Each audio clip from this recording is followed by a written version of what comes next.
하나님 아버지, 오늘은 우리 민족이 광복을 얻은 날입니다. 하나님의 사랑으로 민족의 아픔에서 회복시키시고 새로운 시작을 허락해 주셨음을 믿습니다. 하나님께 순종하며 눈물로 회개하고 기도한 믿음의 역사들을 기억하게 하시고 그 믿음을 우리도 본받고 따르게 하여 주소서. 나의 만족과 유익만을 위한 믿음이 아니라 나라를 위하고 민족을 위하는 신앙이 되기를 원합니다. 이 나라의 청년들이 아버지의 꿈을 꾸게 하여 주시고 다음 세대들이 아버지의 나라를 회복하게 하여 주소서. 이 나라의 부흥을 책임지는 믿음의 세대들이 될 수 있도록 축복하여 주소서. 하나님을 따르고 섬기는 우리나라가 되게 하여 주소서. 예수님의 이름으로 기도합니다. 아멘.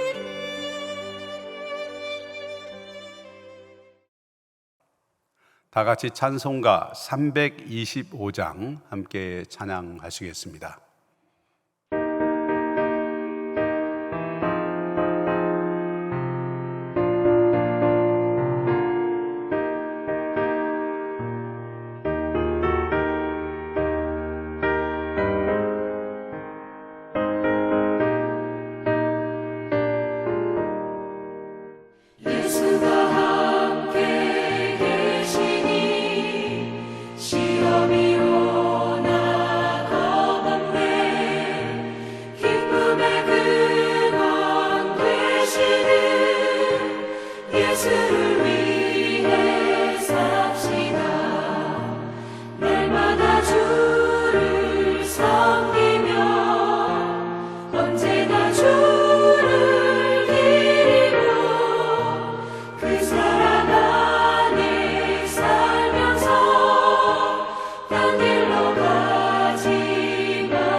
오늘 하나님의 말씀은 신명기 3장 1절로 29절까지 말씀입니다.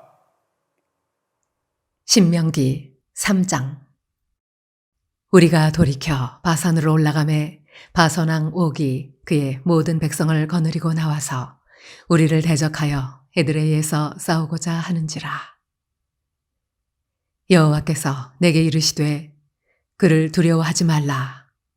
내가 그와 그의 모든 백성과 그의 땅을 내 손에 넘겼으니 내가 헤스본에 거주하던 아모리 족속의 왕 시온에게 행한 것과 같이 그에게도 행할 것이니라 하시고, 우리 하나님 여호와께서 바산 왕 옥과 그의 모든 백성을 우리 손에 넘기심에 우리가 그들을 쳐서 한 사람도 남기지 아니하였느니라. 그때에 우리가 그들에게서 빼앗지 아니한 성읍이 하나도 없이 다 빼앗았는데 그 성읍이 60이니 곧 아르곱 온 지방이요 바산에 있는 옥의 나라이니라. 그 모든 성읍이 높은 성벽으로 둘려 있고 문과 빗장이 있어 견고하며 그 외에 성벽 없는 고을이 심히 많았느니라. 우리가 헤스본 왕 시온에게 행한 것과 같이 그 성읍들을 멸망시키되 각 성읍의 남녀와 유아를 멸망시켰으나 다만 모든 가축과 그 성읍들에서 탈취한 것은 우리의 소유로 삼았으며 그때에 우리가 요단강 이쪽 땅을 아르논 골짜기에서부터 헤르몬 산에까지 아모리 족속의 두 왕에게서 빼앗았으니 헤르몬 산을 시돈 사람은 시륜이라 부르고 아모리 족속은 스닐이라 불렀느니라. 우리가 빼앗은 것은 평원의 모든 성읍과 길르앗 온 땅과 바산의 온 땅, 곧 옥의 나라 바산의 성읍 살르가와 에드레이까지이니라. 르바임 족속의 남은 자는 바산 왕 옥뿐이었으며 그의 침상은 철 침상이라. 아직도 암몬 족속의 라빠에 있지 아니하냐. 그것을 사람의 보통 규빗으로 재면 그 길이가 9규빗이요 너비가 4규빗이니라.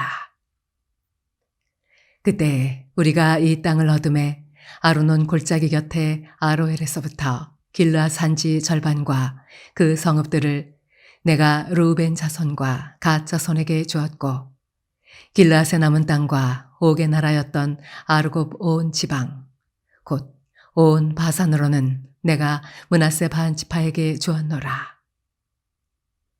바산을 옛적에는 르바임의 땅이라 부르더니 므낫세의 아들 야일이 그술 족속과 마아가 족속의 경계까지의 아르곱 온 지방을 점령하고 자기의 이름으로 이 바산을 오늘날까지 하봇 야일이라 불러오느니라.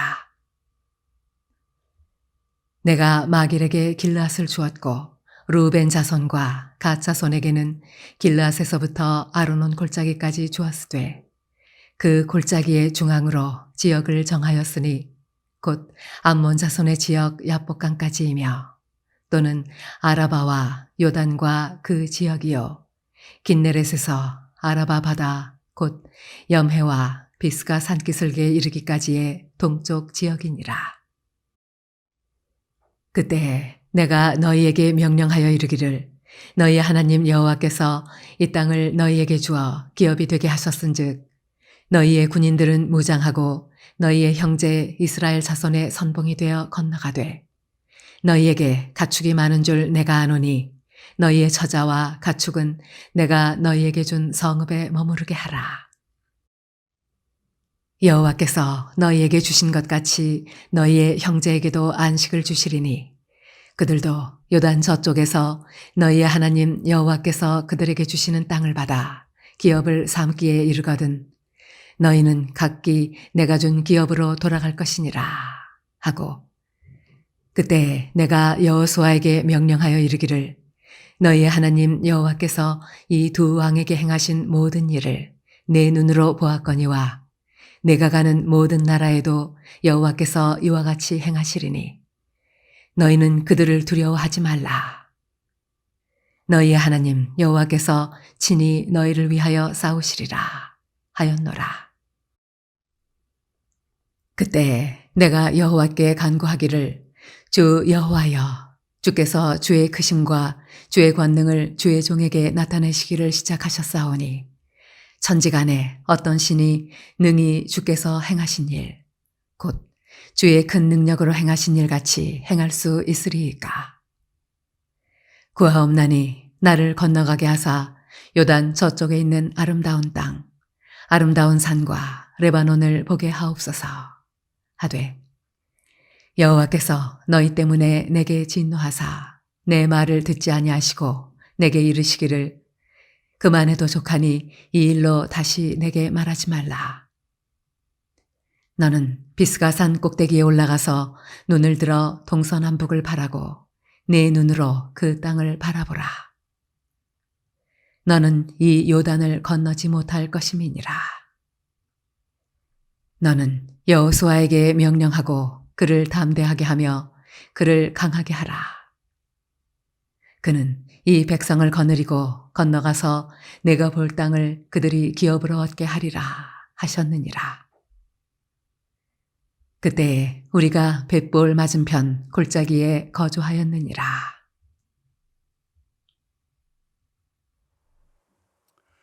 유난히 기승을 부리던 무더위도 이제 그 정점을 향해서 달려가고 있습니다. 곧 선선한 가을바람이 불어오게 되겠죠. 사랑하는 서림 가족 여러분, 조금만 더 힘을 내시고 영육간의 강건함과 또 쉼을 통한 회복을 누리는 날들 되시기를 바랍니다. 월드컵이라든지 또 올림픽 같은 그런 국가 대항 경기를 할 때는 그 경기를 지켜보는 사람들이 참 가슴을 많이 졸입니다. 혹시라도 우리 편이 경기에서 패하지 않을까 그런 두려움이 있죠. 그런데 그 긴장되고 손에 땀이 나는 경기를 아주 편안한 마음으로 볼 수 있을 때가 있습니다. 언제일까요? 바로 우리 팀이 이미 승리한 경기를 재방송으로 볼 때죠. 오늘 본문에서 이스라엘 백성들은 이처럼 승리가 이미 보장된 그런 전쟁을 하고 있습니다. 오늘 본문 1절로 11절에서 하나님은 바산 왕 옥을 이스라엘 자손의 손에 붙여주셨습니다. 2장에서 이미 이스라엘은 아모리 왕 시혼을 정복했습니다. 그리고 이제 바산 왕국을 쳐서 그들의 모든 성읍을 다 빼앗았습니다. 바산 왕은 아모리 왕 시혼이 멸망하는 것을 보고도 조금도 걱정하지 않았어요. 왜 그랬을까요? 바산 왕국은 이스라엘에 대적할 만큼 강대한 그런 성읍이었어요. 또 요새화가 잘 되어 있었기 때문입니다. 그는 자신의 실력만 믿고 또 견고한 성을 의지하다가 결국 멸망당하고 맙니다. 아무리 강한 바산이라고 할지라도 하나님이 함께 하시는 이스라엘과 싸우는 일은 어리석은 일일 수밖에 없습니다. 반대로 아무리 견고한 성벽이 있고 강한 원수가 있다고 할지라도 하나님이 그 손에 붙여주시기만 하면 반드시 승리할 수 있습니다. 사랑하는 성도님들, 인생이라고 하는 우리의 이 영적 전쟁터에서 하나님의 능력을 믿고 의지하는 이들은 반드시 승리하게 된다라는 사실을 기억하시기 바랍니다. 이스라엘 백성은 바산과의 전쟁에서 각 성읍의 남녀를 물어나고 어린아이까지 모두 죽였습니다. 전쟁에서 여자와 어린아이까지 죽이는 행위는 오늘날 인도주의적인 그런 관점에서 볼 때 너무나 무자비하고 잔인한 것 같습니다. 그러나 당시의 이 전쟁은 하나님의 공의를 실현하기 위한 일종의 성전이었습니다. 하나님은 그 땅의 죄악을 모두 제거하기 위해서 죄악의 씨앗인 어린아이까지 진멸하라 이렇게 말씀하신 것이죠. 이 같은 사실은 하나님께서 자비와 사랑의 하나님이시지만 동시에 진노와 심판의 하나님이시라고 하는 사실을 우리에게 잘 보여주고 있습니다. 우리 안에도 완전히 제거해야 될 그런 죄의 씨앗이 혹시 남아있지 않습니까? 하나님께서 버리시기를 원하는 죄에 대해서 어떤 미련도 두지 마시기 바랍니다. 죄는 아무리 달콤해 보이더라도 결국 우리의 영혼을 파멸로 몰고 간다고 하는 사실을 잊지 마십시오. 이스라엘 백성은 바산 왕국을 멸하고 그 넓은 땅과 많은 성읍과 또 그 가운데 있는 재물들을 취했습니다. 이스라엘이 지금 정복한 이 바산 왕 옥은요, 르바임의 유일한 잔존자로서 체구가 아주 장대한 그런 인물이었습니다.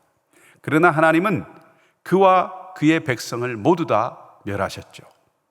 하나님의 말씀에 순종한 이스라엘 백성들에게 하나님은 광대한 평원을 허락하셨습니다. 이스라엘의 승리는 이미 보장되어 있었습니다. 승리한 경기를 재방송으로 보듯이 그들은 어떤 두려움도 가질 필요가 없었습니다. 하나님께서 이미 그들에게 승리를 약속하셨기 때문이죠. 우리의 싸움도 이미 승리가 보장되어 있는 싸움입니다. 말씀을 따라 순종하기만 하면 하나님께서 준비하신 선물을 저와 여러분 모두 받아 누릴 수 있습니다. 할렐루야. 여러분, 하나님께서는 어려운 명령에 순종할수록 더 기뻐하십니다. 그만큼 하나님을 깊이 신뢰하고 있음을 보여주기 때문이죠. 여러분이 오늘 하나님께 순종해야 될 말씀은 무엇입니까? 말씀에 의지해서 순종한다면 하나님은 우리가 생각지도 못한 그런 값진 선물로 우리의 믿음을 칭찬해 주실 것입니다. 12절부터는 이렇게 아모리 족속과 또 바산 왕국으로부터 빼앗은 요단강 동편의 땅을 르우벤 지파, 그리고 갓 지파, 그리고 므낫세 반 지파에게 나누어 주는 장면입니다.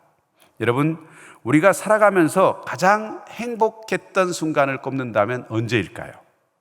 아마도 많은 분들이 처음으로 내 집을 장만했을 때, 그 내 집에 처음 문을 열고 들어가던 그 순간을 꼽을 것입니다. 가족이 함께할 든든한 보금자리를 마련하는 일은 가족 모두에게 큰 기쁨을 줍니다.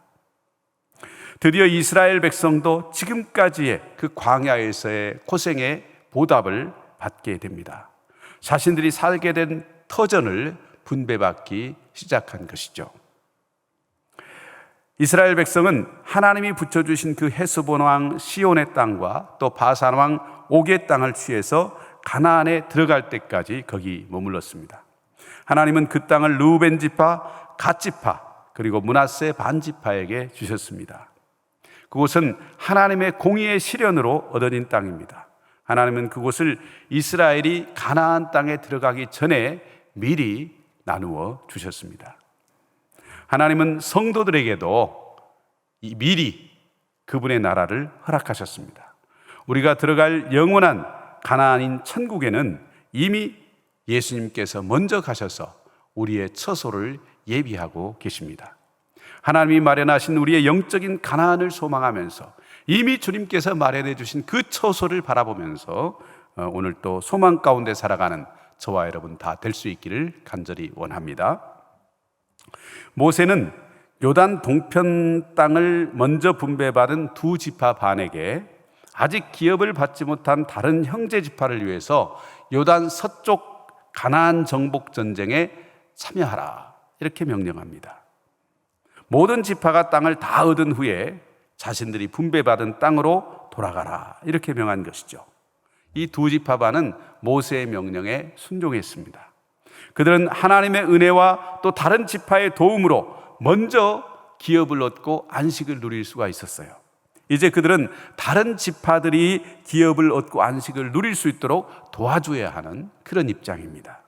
마찬가지로 복음의 소식을 먼저 들은 성도들은 아직 구원받지 못한 형제 또 이웃들을 위해서 노력해야 합니다. 또 하나님의 은혜로 내가 경제적인 풍요를 누리게 되었을 때 이건 역시도 하나님께서 내게 먼저 주신 은혜라고 생각하고 가나안 이웃들을 위해서 돕는 그런 자세를 가져야 합니다. 하나님께서 허락하신 좋은 것들은 우리 자신만을 위한 것이 아니라 우리 주변의 형제와 이웃들을 위한 것임을 늘 명심하시기 바랍니다. 두 지파 반에게 땅을 분배한 모세는 22절에서 자신을 계승해서 이스라엘 백성을 가나안 땅으로 인도할 여호수아에게 이렇게 말합니다. 너는 두려워 말고 담대히 나가 싸우라. 하나님 여호와께서 친히 이스라엘을 위해서 싸우실 것이다. 하나님은 이스라엘을 대적하는 세력들과 맞서 싸우십니다. 우리들도 세상을 살다 보면 여러 가지 어려움을 만날 수 있습니다. 그러나 우리가 겪는 그 어려움들은 우리가 극복할 수 없는 정도의 것은 아닙니다. 더욱이 하나님께서 함께 하시기에 우리는 두려워할 필요가 없습니다.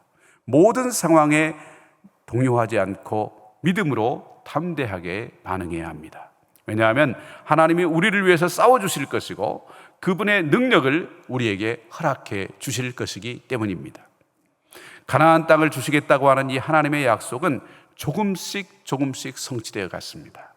이스라엘 백성들에게 처음에는 막막하기만 했던 그런 약속이었지만 하나님께 순종했을 때에 그 약속이 조금씩 성취되어 가는 것을 볼 수 있었습니다. 서림 가족 여러분, 약속의 말씀을 믿고 나아감으로써 그 하나님의 그 약속이 성취되어 가는 그 과정을 날마다 조금씩 지켜보는, 그리고 그 기쁨을 누리는 여러분 다 되시기를 원합니다. 마지막으로 23절로 29절 말씀은요, 모세의 기도와 하나님의 응답을 기록하고 있습니다. 기도할 때 우리는 모두 다 응답을 기대하죠. 하지만 모든 기도가 다 응답이 되는 것은 아니에요. 하나님의 뜻에 합당한 기도만 응답이 됩니다. 진정한 기도는 모든 것이 하나님의 뜻대로 이루어지기를 구하는 그런 기도죠. 모세는 이스라엘 백성이 출애굽하는 데에 큰 공을 세운 지도자예요. 그는 불평불만한 이 백성들을 이끌고 가나안 땅을 향하며 정말로 거친 그 광야의 길을 인도해 왔습니다. 모세의 소원은 단 하나였을 거예요. 바로 가나안 땅에 입성하는 것. 그는 하나님께 자신도 약속의 땅인 그 크고 아름다운 가나안 땅에 들어가게 해달라, 이렇게 하나님께 간구했습니다. 모세는 젖과 꿀이 흐르는 그 약속의 땅에 들어갈 것을 간절히 사모하면서 40년 동안 백성을 인도하여 많은 환난과 고난을 극복하고 여기까지 왔습니다. 이미 하나님께로부터 너는 가나안에 들어갈 수 없다 하는 말을 들었음에도 불구하고 다시 한번 들어가게 해달라고 하나님 앞에 간구합니다. 기도는요, 자신의 소원을 하나님께 아뢰는 것입니다. 하나님의 응답을 알지 못하지만 그분께 간구하고 구하는 것이죠. 모세의 기도를 들으신 하나님께서는 그의 소원을 들어줄 수 없다, 이렇게 응답하셨습니다. 하나님께서 모세에게 맡기신 사역이 여기까지이기 때문입니다. 하나님은 모세에게 이제 그만해도 족하다, 이렇게 말씀하세요. 비록 모세는 가나안에 들어갈 수 없었지만 구약의 선지자들과 예수님에 의해서 최고의 선지자로 인정을 받았습니다. 우리는 모세의 모습을 통해서 하나님 나라에 들어가는 것이 인간의 공로나 의지에 의한 것이 아니라 오직 하나님의 은혜로 말미암는 것이라고 하는 사실을 깨닫게 됩니다. 모세는 기도의 사람이에요. 그러나 이 모세의 모든 기도가 다 응답된 것이 아니에요. 그러나 모세는 응답되지 않은 기도에 대해서 그 어떤 원망이나 불평을 하지 않습니다. 왜냐하면 하나님이 주신 응답은 그것이 예스든지 노든지 모두 다 가장 좋은 것으로 하나님께서 내게 응답하셨다라는 사실을 믿었기 때문입니다. 모세의 기도에 대한 하나님의 응답은 바로 여호수아였습니다. 내가 생각한 방법과 방식이 아니라 하나님이 생각한 방법, 하나님이 예비하신 그런 기도의 응답을 주신 것이죠. 우리가 할 일은 하나님의 응답에 순종하는 것입니다. 오늘도 하나님의 응답에 귀 기울이며 순종하는 저와 여러분 다 될 수 있기를 소원합니다. 기도하겠습니다. 아모리 왕 시혼과 바산 왕 옥을 이스라엘 백성에게 붙여주신 하나님, 우리의 영적 싸움에서 먼저 승리를 허락해 주신 주님을 찬양합니다. 주님이 이겨놓은 싸움을 싸우는 우리가 하나님의 공의를 실현하며 주님의 명령에 순종하기 원합니다. 우리가 얻은 구원의 놀라운 은혜를 감사하며 아직 구원받지 못한 우리의 이웃과 형제를 위해서 복음의 증인으로 살게 하여 주옵소서. 가나안을 향해서 나아가는 우리 서름의 성도들이 우리의 대적과 친히 맞서 싸우시는 주님을 의뢰하며 그분의 약속을 믿고 담대히 전진하게 하여 주옵소서. 때때로 우리의 기도가 우리의 뜻대로 응답되지 않는다고 할지라도 우리를 향한 하나님의 선하심을 믿으며 순종할 수 있게 하여 주옵소서. 오늘은 8.15 광복절입니다. 우리 민족에게 나라 잃은 슬픔을 딛고 다시 일어설 수 있게 하시고 해방의 기쁨을 허락해 주셔서 감사합니다. 이제 복음으로 세상을 자유롭게 하며 열방의 수많은 민족들 가운데 하나님의 나라를 전파하는 복된 나라가 되게 하여 주옵소서. 이번 주간도 가나안을 향한 하나님의 약속을 바라보며 그 약속의 성취를 이 땅에서 누리는 복된 날들 되게 하시고 서림의 모든 성도들의 삶에 하나님의 은혜와 긍휼을 부어 주시옵소서. 예수님의 이름으로 간구하며 기도합니다. 아멘.